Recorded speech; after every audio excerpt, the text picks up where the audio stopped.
زلزلہ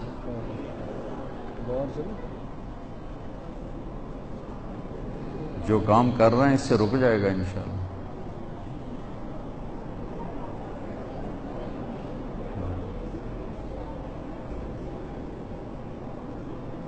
لا الہ الا انت سبحانک انی کنت من الظالمین.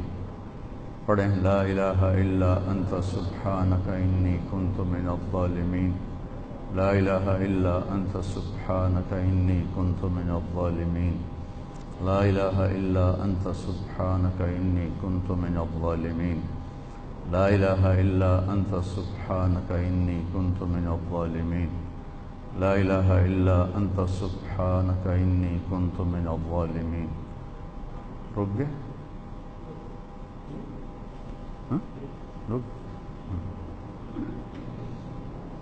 یہ اللہ کبھی کبھی زمین ہلاتا ہے کہ بندے دے پتر بن جاؤ، پیسے دے پیچھے ایمان نہ بیچو، بندے دے پتر بن جاؤ. اذا زلزلہ تو آگے آنے والا ہے. اذا زلزلت الارض زلزالها اخرجت الارض اثقالها وقال الانسان ما لها. جب زمین پر آئے گا ایک خوفناک زلزلہ، یوم ترجف الراجفہ تتبعها الرادفہ قلوب یومئذ واجفہ ابصارها خاشعہ. قیامت کے زلزلے کو قرآن جب بیان کرتا ہے نا تو قرآن کے لہجے میں ایک ہیبت پیدا ہو جاتی، ایک گرج پیدا ہو جاتی.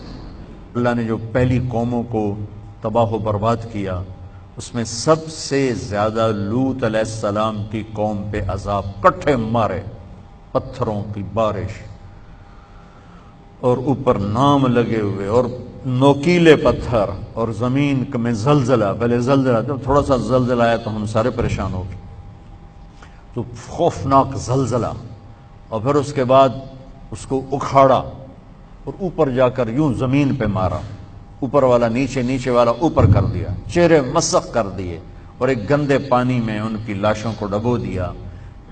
ان کا جو جرم تھا وہ بے حیائی تھا. لوط علیہ السلام کی قوم بے حیا ہوئی.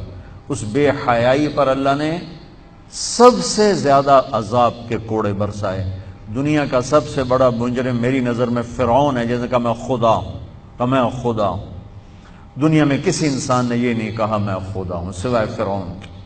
اللہ نے وہ اٹھا کر ڈال دیا پانی میں. لیکن لوط علیہ السلام کی قوم پہ 4-5 عذاب کٹھے اللہ نے ٹھک ٹھک ٹھک ٹھک ٹھک ٹھک کر کے برسائے. بے حیات. اور معاشرہ بے حیا اس وقت ہوتا ہے جب اس کی پابندیاں ختم ہو جائیں، اس کی حدود حد بندی ختم ہو